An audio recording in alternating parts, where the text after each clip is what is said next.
தாய் தமிழ் உறவுகள் அனைவருக்கும் வணக்கம். ஃப்ரெண்ட்ஸ் எல்லாரும் இருக்கீங்க, எல்லாருமே ரொம்ப நலமா இருப்பீங்க அப்படின்னு நான் நம்புறேன். இது 31 இன்ச்சு மார்பு சுற்றல் கொண்ட ஒரு பிளவுஸ், நார்மல் பிளவுஸ் அதை பிரின்சஸ் கட்டா மாற்றக்கூடிய பிளவுஸ் ஸ்டிச்சிங் வீடியோவோட 2ஆம் பாகம். இந்த வீடியோவோட முதல் பாகத்துல எப்படி சரியான முறையில பிரின்சஸ் கட்டு தைக்கணும், நார்மலா இருக்கக்கூடிய அந்த பிளவுஸ் கட்டிங்க எப்படி பிரின்சஸ் கட்டா தைக்கணும், அண்ட் ஆல்சோ எப்படி பேக் கட்டு தைக்கணும், அதோட கழுத்து வடிவமைப்பு எப்படி கொடுக்கணும், எந்த மாதிரி தைக்கணும் அப்படிங்கிறத முழு விவரத்தை நீங்க பார்த்துருப்பீங்க. ஸோ இப்போ வரைக்குமே அந்த வீடியோ பார்க்காட்டி மேலே கார்டில் கீழே டிஸ்கிரிப்ஷனில் அதோட லிங்க் தரேன். ஸோ அந்த 2 வீடியோவும் பார்த்துட்டு வாங்க, அதாவது கட்டிங் வீடியோவும் அண்ட் ஸ்டிச்சிங் வீடியோவும் பார்த்துங்க. பார்த்துட்டு இந்த வீடியோ பார்த்தீங்கன்னா உங்களுக்கு இன்னுமே நல்ல விஷயங்கள், அதாவது நிறைய விஷயங்கள் நீங்கள் கற்றுப்பீங்க அப்படின்னு நான் நம்புறேன். ஸோ இந்த வீடியோவில் பார்த்தீங்கன்னா முழுமையாக கொக்கி பீஸ் மற்றும் ஐ பீஸ் கொடுத்து ஸோ இந்த பிளவுஸை எப்படி முழுமையாக ஃபினிஷ் பண்ணுறது அப்படிங்கிறத பார்க்க போறீங்க. ஸோ இந்த வீடியோவை மிஸ் பண்ணாமல் ஆரம்பத்துலேருந்து முடிவு வரைக்கும் தொடர்ந்து பாருங்க. ஏன்னா எந்த ஒரு விஷயம் பார்த்தாலும் அதை முழுமையாக செய்யணும், முழுமையாக கற்றுக்கணும், முழுமையாக பார்க்கணும். அப்போனா எதா இருந்தாலும் நம்ம மனசில் பதியும். ஏன்னா ஒவ்வொரு விஷயமும் ஒரே டைமில் பதியக்கூடிய விஷயங்கள் சில பேர்த்துக்கு பதியும், சில பேருக்கு அதை தொடர்ந்து அடிக்கடி பார்த்துட்டே இருந்தால் மட்டுமே பதியும். ஸோ அப்படி இருக்கிற பட்சத்தில் இதை தவற விட்டிங்கன்னா அதை எப்படி முழுமையாக அதை ஃபினிஷ் பண்ணுறது அப்படிங்கிறத ஒரு அந்த ஒரு விஷயத்த நீங்கள் மிஸ் பண்ணிடுவீங்கிறது என்னோட தாழ்மையான கருத்து. ஸோ அதனால இந்த வீடியோவை ஆரம்பத்துல இருந்து முடிவு வரைக்கும் தொடர்ந்து பாருங்க. நிச்சயமா உங்களுக்கு ரொம்பவே பிடிக்கும், ரொம்பவே பயனுள்ளதா இருக்கும் அப்படிங்கிறதுல மாட்டு கருத்தே இல்லை. நீங்க பார்த்துட்டு இருக்கிறது ஸ்டிச் மாஸ்டர்ஸ் தமிழ். நான் உங்கள் நண்பன் MSR. வாங்க இன்னைக்கு வீடியோக்குள்ள போலாம்.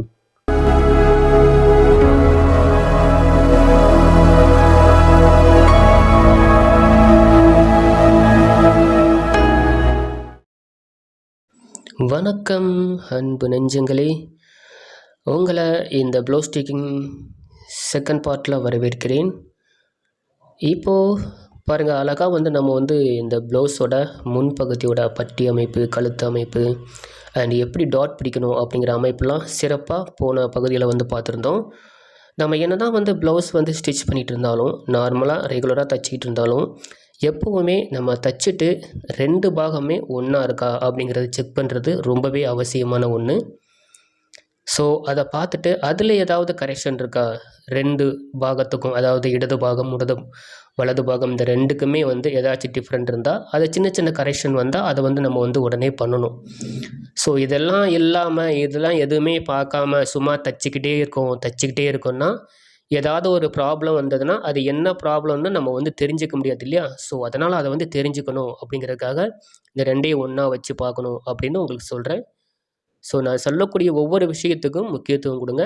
நிச்சயமாக உங்களுக்கு ரொம்பவே பயனுள்ளதாக இருக்கும். இப்போ வி பீஸ் நம்ம அடிச்சுக்கலாம். வி பீஸ் கொடுக்கறதுக்கு நார்மலாக பார்த்தீங்கன்னா, அதாவது 3 இன்ச்சு வரைக்கும் துணி இருக்கிறது ரொம்பவே நல்லது. எப்போவுமே நான் விபிஎஸ் கொடுக்கும்போது இந்த டபுளாக மடித்து கொடுத்து தான் நான் செய்வேன். டபுளாக மடித்து கொடுக்கும்போது இப்படி 2 இன்ச்சு அளவுக்கு 2.5 இன்ச்சு அளவுக்கு வந்தால் போதும். ஸோ மீதி உள்ளதை இப்படி வெட்டி விட்டுக்கலாம். ஏன்னா விபிஎஸ் கொடுக்குறது கொக்கி மாட்டும்போது எந்த விதமான ட்ரபுளுமே, எந்த விதமான பிரச்சனையுமே வந்துடக்கூடாது. கொக்கி இழுத்து மாட்டும்போது நம்ம சாஃப்டாக மெட்டீரியல் கொடுத்துருந்தோம்னா அது கிழிஞ்சு போகிறதுக்கு வாய்ப்பு இருக்குது. அதனால தான் சொல்கிறேன். இப்போது கரெக்டாக 1/4 இன்ச்சு பாயிண்ட் அளவுக்கு மட்டுமே உள்ளே நான் பிடிமானம் நான் பண்ணுறேன். அதை விட அதிகமாகவும் வேணாம், அதை விட கம்மியாகவும் வேணாம். ஸோ இந்த வி பீஸை தைச்சிட்டு நம்ம உள்பக்கமாக அந்த துணியை நம்ம நெரிச்சு விடணும். ஓகேங்களா? உள்பக்கம்தான் பீஸை வச்சு வெளிப்பக்கமாக திருப்பி அமுக்கி தையல் போடணும். இதற்கு மேல் பக்கமும் கீழேயும் 1/2 இன்ச்சு ஸ்பேஸ் இருந்தால் போதும். பாருங்கள், கழுத்தோட ரவுண்டு எவ்வளோ அழகாக வந்திருக்கு பாருங்கள். ஸோ இந்த மாதிரி நீங்கள் 31 சைஸு தான் கிடையாது, எந்த சைஸ்னாலும் நீங்கள் தைச்சி போடலாம். எல்லாத்துக்குமே பார்த்திங்கன்னா இந்த மாதிரி கழுத்து அகலமாக வச்சு போடணும் தான் நிறைய பேர் இப்போ உள்ள யங்ஸ்டர்ஸ்லாம் நிறைய பேர் விரும்புகிறாங்க. ஸோ இந்த வி பீஸ் தைக்கும்போது மேலேயும் கீழேயும் பார்த்திங்கன்னா இந்த மாதிரி மடித்து விட்டுக்கிறது ரொம்பவே நல்லதுங்க ஃப்ரெண்ட்ஸ். ஏன்னா நம்ம முதல்லையே உள்பக்கம் அடித்து சில பேர் திருப்புவாங்க இல்லையா? ஸோ அந்த மாதிரி செய்யாமல் இந்த மாதிரி மடித்து விட்டோம்னா ஸோ எந்த அளவுக்கு துணி தேவைங்கிறத நம்ம ரியலாக நம்ம தெரிஞ்சுக்க முடியும். அது மட்டும் இல்லாமல் நம்ம மேல் பக்கமாக மடித்து விடும்போது இன்னுமே நல்லா ஃபினிஷிங் கிடைக்கும் ஃப்ரெண்ட்ஸ். ஸோ அதை ஃபாலோ பண்ணுங்கள். தேவைப்படுறாங்க இந்த வீடியோவை அப்படியே ஸ்க்ரீனை தொட்டு ஜூம் பண்ணிங்கன்னா, இந்த ஜூம் பண்ணி எப்படி நான் தைக்கிறேங்கிறத நீங்கள் தெளிவாக பார்க்கலாம். ஜூம் பண்ணி பார்த்துக்கோங்க. ஓகேங்களா? ஓகே. இப்போ வந்து இதில் வந்து கரெக்டாக 1.5 இன்ச்சுக்கு 1, 1.5 இன்ச்சுக்கு 1 இந்த மாதிரி வர்ற மாதிரி கரெக்டாக வச்சுருக்கேன். ஸோ என்னதான் வந்து நம்ம கரெக்டாக வந்து பண்ணாலும் சில பேர் ஆரம்பத்தில் வந்து இது தைக்கிறீங்க அப்படின்னா நீங்கள் வந்து கரெக்டாக வந்து மார்ஜின் பண்ணிக்கிறது ரொம்பவே நல்லது. ஓகே, அழகாக வந்திருக்கு. சூப்பராக கழுத்தோட வடிவமைப்பு வந்திருக்கு பார்த்தீங்களா? ஸோ இந்த மாதிரி வந்து தைச்சிக்கிட்டே இருக்கணும் ஃப்ரெண்ட்ஸ். நம்ம வந்து எப்போவுமே வந்து விட்டுறக்கூடாது, கையோடு விட்டுறக்கூடாது, தைச்சிக்கிட்டே இருக்கணும். எப்போவுமே தைச்சிக்கிட்டே இருந்தால் தான் இதில் வந்து நம்ம வந்து சாதிக்க முடியும். இப்போ வந்து பார்த்திங்கன்னா ஒரு 1.5 இன்ச்சு அளவுக்கு நான் துணி எடுக்கிறேன். இதில் வந்து கொக்கி வைக்கக்கூடிய பீஸ், நம்ம ப்ளவுஸில் கொக்கி வைக்கக்கூடிய பீஸ் ப்ளவுஸோட இடது பக்கம் வைப்போம் இல்லையா? ஸோ அதை வச்சுக்கிட்டு இருக்கேன். அதற்கு வந்து 2 இன்ச்சு அளவுக்கு மட்டுமே நான் துணி எடுத்திருக்கேன். பட் நான் இப்போ வெட்டக்கூடிய துணி வந்து பார்த்திங்கன்னா குறுக்கு வசம் உள்ள துணி. கரெக்டாக 1/4 இன்ச்சு பாயிண்ட் அளவு தான் உள்ளே பிடிக்கிறேன். தெளிவாக தெரியணும் அப்படின்னா நல்லா ஜூம் பண்ணி பாருங்கள், தெரியும். கரெக்டாக சென்டர் டாட் வர இடத்துல, நடு டாட் வர இடத்துல ஒரு 1/4 இன்ச்சுக்கு சின்னதாக சுருக்க வைக்கிறேன். நல்லா ஜூம் பண்ணி பாருங்கள், தெரியும். ஸோ இது எதனாலன்னு நான் ஒவ்வொரு வீடியோலையும் சொல்லியிருக்கேன். நிறைய வந்து நீங்கள் தெரிஞ்சிருப்பீங்க. ஸோ இந்த மாதிரி வந்து நம்ம நடு டாட் கொடுக்கும்போது அந்த இடத்துல வந்து வி பீஸ் வந்து நம்ம லேஸாக வந்து கொக்கி வைக்கிற பீஸ் வந்து சின்னதாக ஒரு சுருக்கம் வச்சு கொடுத்தோம்னா நம்ம திரும்ப ஃபினிஷ் பண்ணும்போது அந்த மடிப்பு வந்து திரும்ப வந்து வராது. டாட்லேருந்து கழுத்து பகுதி போகக்கூடியது லேசாக வளைஞ்சி பெண்டு மாதிரி தான் வந்து வரணும். அப்போ தான் மேலே வந்து கொக்கி வந்து இழுத்து நம்ம கொக்கி மாட்டும்போது ப்ளவுஸோட மிடில் பகுதி வந்து அழுத்தம் கொடுக்காமல் இருக்கும். இல்லாட்டி வந்து நெஞ்சு பிடிச்சி அமுக்கின மாதிரி வந்து அந்த ஒரு ஃபீலிங் இருக்கும். ஸோ அதனால் வந்து மடித்து கொடுத்து தைக்கிறேன். இப்போ பாருங்கள், தச்சு முடித்தவொடனே அந்த இடத்துல வந்து சுருக்கமே இருக்காதுங்க ஃப்ரெண்ட்ஸ். பார்த்தீங்களா எவ்வளோ அழகாக வந்திருக்கு பார்த்தீங்களா?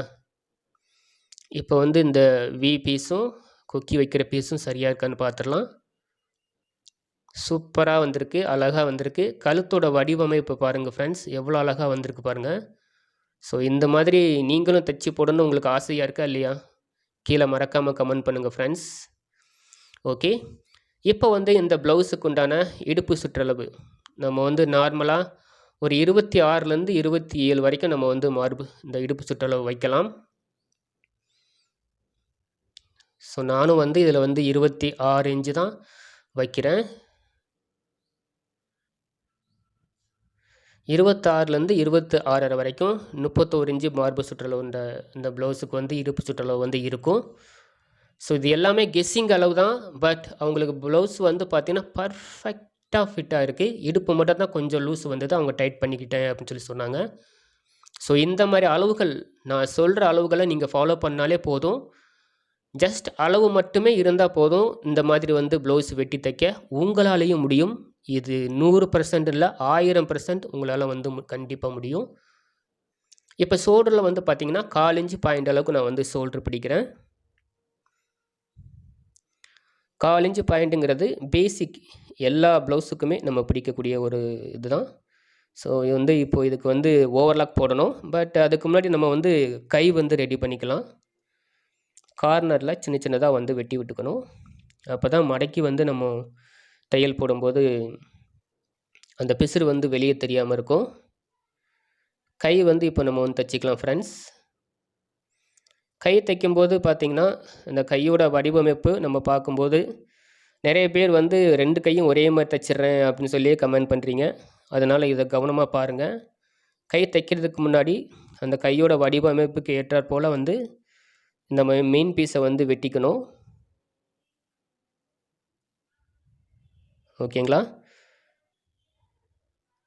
கை தைக்கும்போது வந்து பார்த்திங்கன்னா நம்ம கை வெட்டும்போதே முன்பாகம் பின்பாகம்னு சொல்லி நமக்கு வந்து தனியாக தெரிஞ்சிருக்கும்.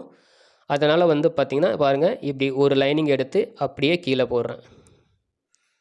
2 லைனிங் இருந்ததை எடுத்து ஒரு லைனிங் எடுத்து அப்படியே கீழே போடுறேன். அதோடு சேர்ந்து கீழே உள்ள மெயின் பீஸையும் ஒரு துணி எடுத்துக்கிறேன். ஸோ இப்படி தைக்கும்போது பாருங்கள், இது முன்பகுதியிலேருந்து ஆரம்பிக்கிறேன். ப்ளவுஸோட முன்பகுதியிலேருந்து கையில் வந்து கை வரக்கூடியது முன்பாகம், கவர்த்தட்டை குடஞ்சி வெட்டியிருப்போம் இல்லையா, ஆரம்பித்து பின்பாகத்தில் முடிச்சிருக்கேன். இப்போ இந்த கை பாருங்கள்,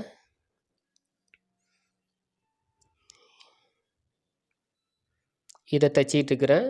பட் இதில் வந்து பாருங்கள், முன்பாகம் முடிகிற இடத்துல வருது. ஸோ ஃபஸ்ட்டு வந்து எந்த கை எப்படி தைச்சாலும் சரி தான், ஆரம்பத்தில் என்ன பண்ணுறோமோ அதிலேயே வந்து முடிக்கணும். ஓகேங்களா? ஃபஸ்ட்டில் வந்து ஸ்டார்ட் பண்ணோம்னா ஃபஸ்ட்லேயே முடிக்கணும்.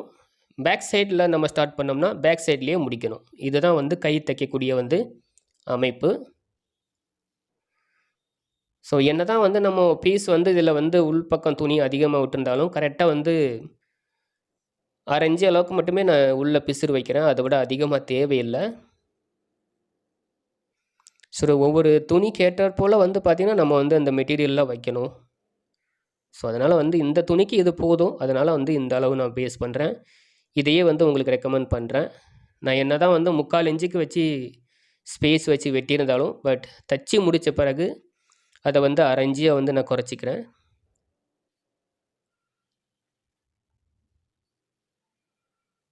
ஸோ நான் இந்த வீடியோவில் சொல்லக்கூடிய ஒவ்வொரு விஷயமும் உங்களுக்கு வந்து ரொம்பவே பயனுள்ளதாக இருக்கும்.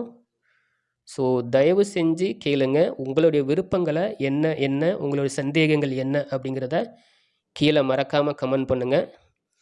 இதில் இப்போ வந்து பார்த்திங்கன்னா நான் ஓரத்தையில் போட்டுட்டு அப்படியே படிமான தையலும் போடுறேன்.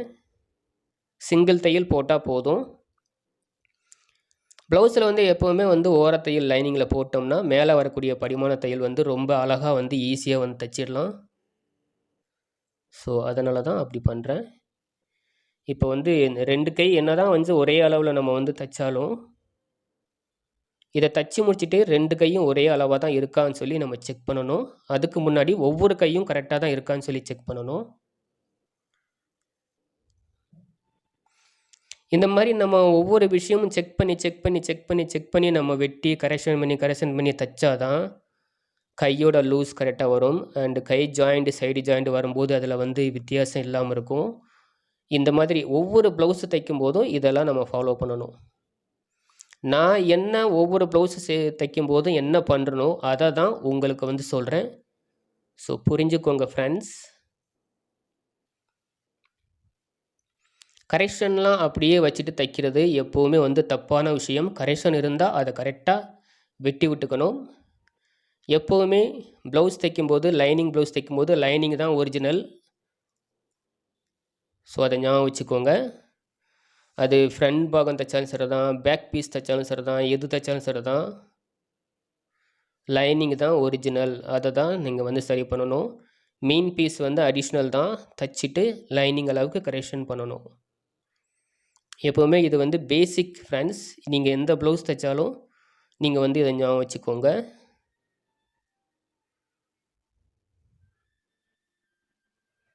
இப்போது 2 கையுமே தைச்சிட்டேன். ஒரு கை வந்து ஆல்ரெடி கரெக்ஷன் பண்ணிட்டேன். இன்னொரு கையும் கரெக்ஷன் பண்ணி முடிக்க போகிறேன். ஒவ்வொரு விஷயமும் நம்ம பார்த்து கவனமாக அறிஞ்சு தெரிஞ்சு புரிஞ்சு செய்யும்போது அதில் வந்து தப்பு வர்றதுக்கு வாய்ப்பே இல்லை. ஸோ இந்த மாதிரி பாடங்கள்லாம் நான் கற்றுக்கும் போது எனக்கு யாருமே சொல்லித்தரலைங்க ஃப்ரெண்ட்ஸ். அதனால தான் நான் கஷ்டப்பட்ட மாதிரி யாரும் கஷ்டப்படக்கூடாதுன்னு உங்களுக்கு எல்லாம் தெளிவாக சொல்லி தட்டுருக்கேன். ஓகேங்களா? இப்போது 2 கையும் ரெடி ஆகிடுச்சு. சின்ன சின்ன கரெக்ஷன் எதுவாக இருந்தாலும் நான் முதல்லே பண்ணிக்கிறேன் பாருங்கள். இப்போ வந்து 2 கையும் ஒன்றா இருக்கா அப்படின்னு சொல்லி பார்த்துடலாமா? பாருங்கள், 2 பக்கமே வலது கை, இது இடது கை. ஓகே ஃப்ரெண்ட்ஸ், இப்போ வந்து ஷோல்டருக்கு வந்து நான் ஓவர்லாக் போட்டுட்டேன்.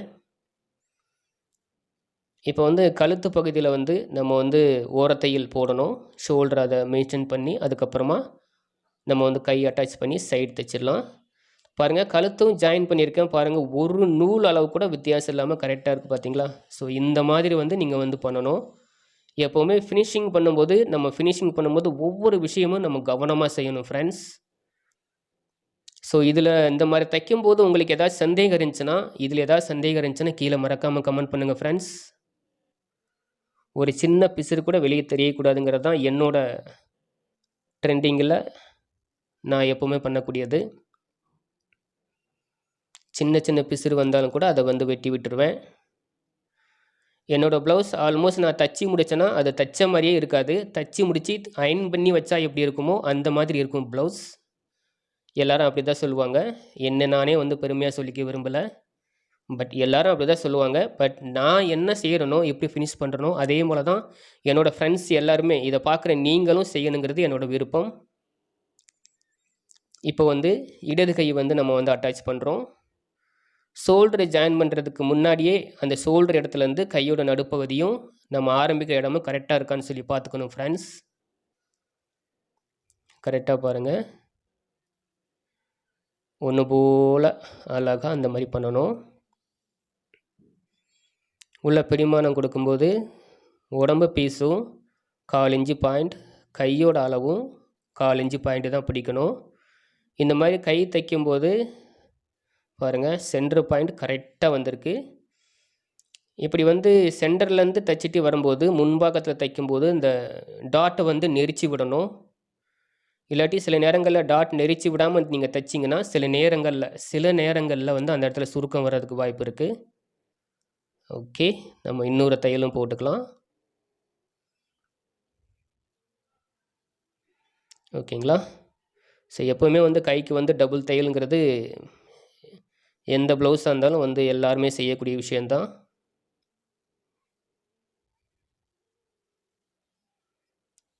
ஓகேங்களா? இப்போ ஓகே, கரெக்டாக பண்ணிட்டேன். அடுத்து வந்து இப்போது இந்த கை வந்து இடது பக்கம் கை வந்து நம்ம ஜாயின் பண்ணிட்டோம். அடுத்து வந்து இப்போ நம்ம வலது பக்கம் கை ஜாயின் பண்ண போகிறோம். ஏற்கனவே நம்ம தைக்கும்போது வந்து அந்த இடது பக்கம் கை சரியாக இருக்குது அப்படிங்கிறனால வந்து இந்த கையும் சரியாக தான் இருக்கும். அதில் எந்த மாற்றமும் கிடையாது. இருந்தாலும் நம்ம சென்டர்லேருந்து நம்ம வந்து பார்த்துக்க வேண்டியது, செக் பண்ண வேண்டியது நம்மளோட கடமை. எப்போவுமே வந்து நம்ம வந்து ஒவ்வொரு விஷயம் பண்ணும்போதும் நம்ம வந்து ஜாக்கிரதையாக அலாட்டாக வந்து செய்யணும். இந்த மாதிரி தைக்கும்போது வந்து பார்த்திங்கன்னா முன்பாகம் வந்து பார்த்திங்கன்னா கிராஸ் கட்டிங் தைக்கும்போது முன்பாகத்தை இழுத்துறக்கூடாது. இது வந்து பார்த்திங்கன்னா நேர் கட்டிங் அப்படிங்கிறனால ஒன்றும் பிரச்சனை இல்லை. இழுத்தாலும் முன்பாகத்தோட பீஸ் வந்து வராது. இப்போ பாருங்கள், கரெக்டாக சென்ட்ரு பகுதியை கரெக்டாக வந்து கொண்டு வர்ற மாதிரி நம்ம ஃபினிஷ் பண்ணணும். ஒரு நூல் அளவு கூட இதில் வந்து பிசுறு தள்ளி போகலை, கம்மியாகவும் இல்லை அதிகமாகவும் இல்லை. பார்த்தீங்களா? ஸோ இந்த மாதிரி தான் கட்டிங் பண்ணணும் ஃப்ரெண்ட்ஸ். எந்த ப்ளவுஸ் கட் பண்ணாலும் ஆரம்பத்துலேருந்து முடிவு வரும்போது அது கரெக்டாக வந்து இந்த மாதிரி கரெக்டாக வந்து வரணும். சுடியில் கூட சில நேரங்களில் வந்து எச்சுக்குமே வர்றதுக்கு வாய்ப்பு இருக்குது. பட் ப்ளவுஸில் வந்து எப்போவுமே இந்த மாதிரி வராது. இப்போ கைக்குமே வந்து நான் ஓவர்லாக் போட்டுக்கிட்டேன் ஃப்ரெண்ட்ஸ். சில பேர் வந்து இடுப்பு தைக்கும்போது பாருங்கள், இந்த அளவு வச்சு தைக்கும்போது பின்னாடி இடுப்பு அளவும் முன்னாடி இடுப்பு அளவும் கரெக்டாக வர மாட்டேங்குதுன்னு சொல்லி கேள்வி கேட்டிருந்தீங்க இல்லையா? இப்போ பாருங்கள், பின் அளவும் முன் அளவும் ஆல்ரெடி வந்து மார்ஜின் வச்சுருக்கேன். அந்த ரெண்டுக்கும் நடுவில் இப்போ நான் தையல் போடுறேன். ஓகேங்களா? 26 இன்ச் இடுப்பு சுற்றளவு இதுக்கு நான் வைக்கிறேன், ரெடி அளவு. பட் 26 இன்ச்சுக்கு தான் நான் வந்து மார்ஜின் வச்சுருக்கேன். பட் தச்சு முடிஞ்சால் கண்டிப்பாக 26.5 வரும்.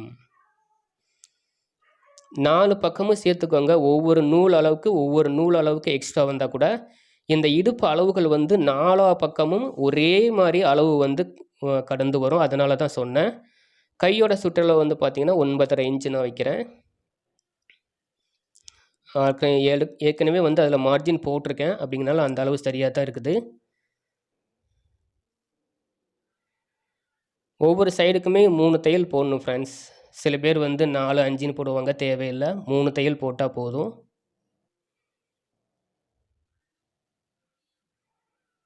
ஓகேங்களா? ஓகே. இப்போ சைடு தைக்கும்போதும் பாருங்கள், சைடுலேயும் எந்த ஒரு கரெக்ஷனும் இல்லை. எவ்வளோ நேராக வந்திருக்கு பாருங்கள், எந்த ஒரு பிசுறும் இல்லாமல். இப்போ வந்து எக்ஸ்ட்ராவில் துணியை மட்டுமே நான் வெட்டினே தவிர எந்த ஒரு கரெக்ஷனுமே இல்லை. ஓகேங்களா? இந்த மாதிரி சைடு ஜாயின் பண்ணும்போது அது வந்து நேராக வர்ற மாதிரி பார்த்துக்கணும் ஃப்ரெண்ட்ஸ். அப்போ தான் நீங்கள் நான் கரெக்டாக தைக்கிறீங்க அப்படின்னு சொல்லி அர்த்தம். நான் சொன்ன விஷயங்களை ஃபாலோ பண்ணுறீங்கன்னு அர்த்தம். இப்போ பாருங்கள், பேக்கில் வந்து எங்கே மார்ஜின் பண்ணியிருக்கேன், ஃப்ரண்டில் எங்கே மார்ஜின் பண்ணியிருக்கேன் பாருங்கள். இந்த ரெண்டுக்கும் நடுவில் வந்து நான் தையல் போடுறேன். ஓகேங்களா? பேக்கு, இது வந்து பார்த்திங்கன்னா ஃப்ரண்டு, இந்த ரெண்டுக்கும் நடுவில் இப்போ நான் தையல் போட போகிறேன். இப்படி பண்ணிங்கன்னா இடுப்பில் சைடில் வரக்கூடிய துணியும் வந்து கரெக்ஷன் ஆகாது, நேராகவும் தையல் வரும், ப்ளவுஸோட அமைப்பும் கரெக்டாக இருக்கும் ஃப்ரெண்ட்ஸ். அதற்காகத்தான் வந்து இந்த ஒரு முறையை நான் எப்போவுமே ஃபாலோ பண்ணுவேன். நிறைய பேர் இது சம்மந்தமாகவும் நீங்கள் கேள்வி கேட்டிருந்தீங்க இல்லையா? ஸோ அதனால தான் சொல்கிறேன். இப்போது ஆம்கோல் சுற்றளவும் கரெக்டாக பர்ஃபெக்டாக வந்திருக்கு.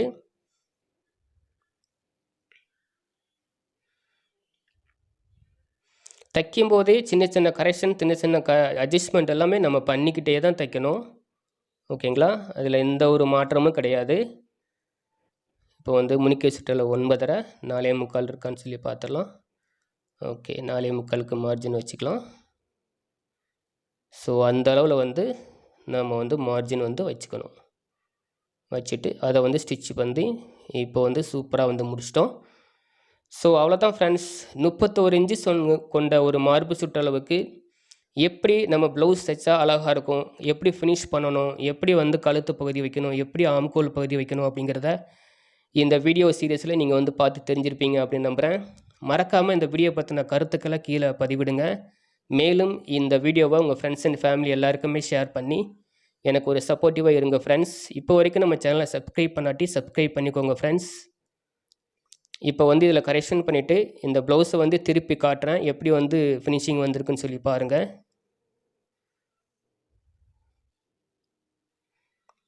ஓகேங்களா? இப்போ திருப்பிடலாம்.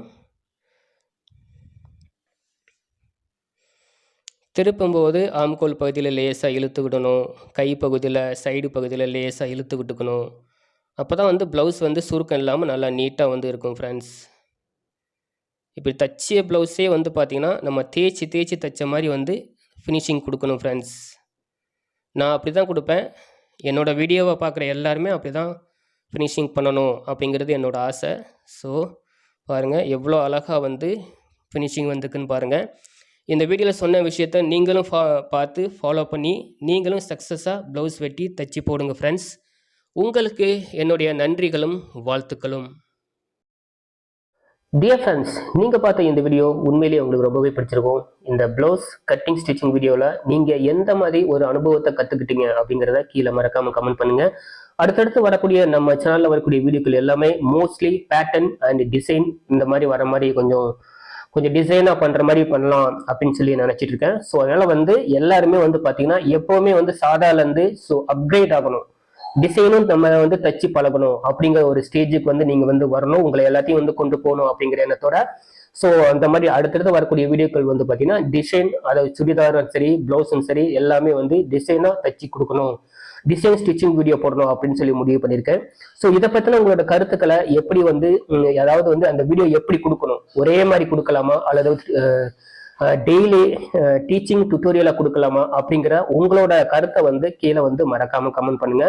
ஏன்னா நீங்கள் செய்யக்கூடிய ஒவ்வொரு கமெண்டும் ஸோ உங்களுக்கு எப்படி தேவைங்கிறத வந்து எனக்கு நான் புரிஞ்சுக்கிறதுக்கு எனக்கு ஒரு வாய்ப்பா இருக்கும். ஸோ மறக்காம அதை கமெண்ட் பண்ணுங்க.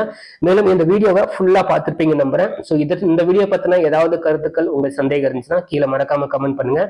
எந்த கமெண்ட் இருந்தாலும் வேறும் கமெண்ட் பண்ண முடியாட்டி வாட்ஸ்அப்ல என்னோட நம்பரான அலைபேசி எண் இருக்கு 82 48 11 51 06 அப்படிங்கிற என்னோட அலைபேசி எண் இருக்கு. நீங்க உங்களோட கேள்வி சந்தேகங்கள் எதுவாக இருந்தாலும் அனுப்பி வைங்க. ஸோ உங்களுக்கு கேட்ட வீடியோ நிச்சயமாக வரும். இதே போல வேற ஒரு வீடியோல மீட் பண்றேன். நன்றி, வணக்கம்.